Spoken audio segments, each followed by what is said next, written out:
AFC North, this is going to be wild. You guys ready for this one? I think your division winners are going to be the Baltimore Ravens. Wow. I'll tell you what. Fantasy players?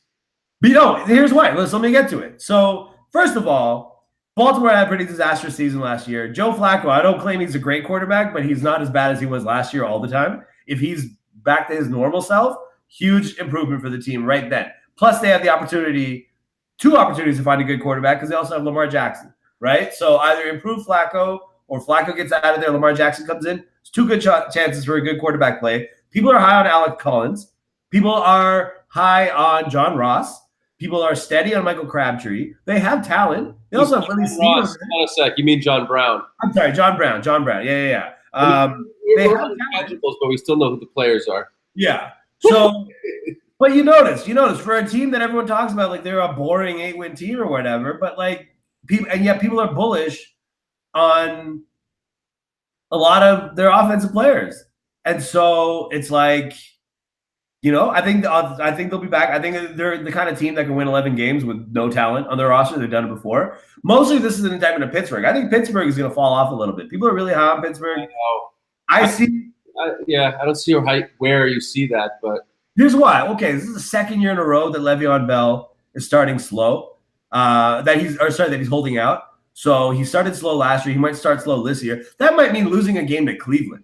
Like you don't know, right? I think they losing Ryan Shazier, I think that hurts their defense, a little bit. And I think there's nothing new about Pittsburgh. There is just more of the same. And there is just, let's run it back one more time. And I think Big Ben is declining at some rate. I think Antonio Brown is tremendous, but man, he's had a lot of luck staying on the field and stuff like that too. I like Juju, but like I just think I see things chipping away at it. And I think my third place finisher, the Cleveland Browns, are going to finish.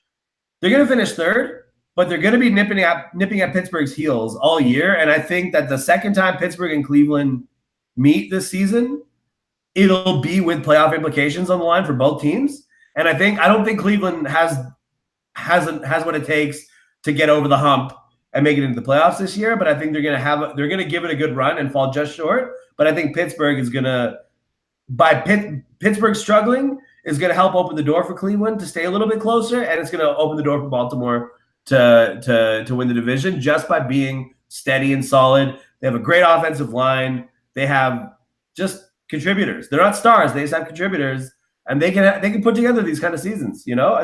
I'm sure the Hard Knocks ratings are higher this year than ever before, just because of the whole Cleveland offseason. And I'm pretty sure. I mean, I haven't seen the numbers, but I would imagine so. How can it not be? It's been so much. Just with fantasy football, like just like with fantasy being the driver of a certain amount of viewership, that keeps growing every year. And so then this year you have a bigger crop of players who are solely interested in Josh Gordon or Nick Chubb or Baker Mayfield than ever before, than comparatively. And it's just, football, man. We're thirstier for it than ever, right? So.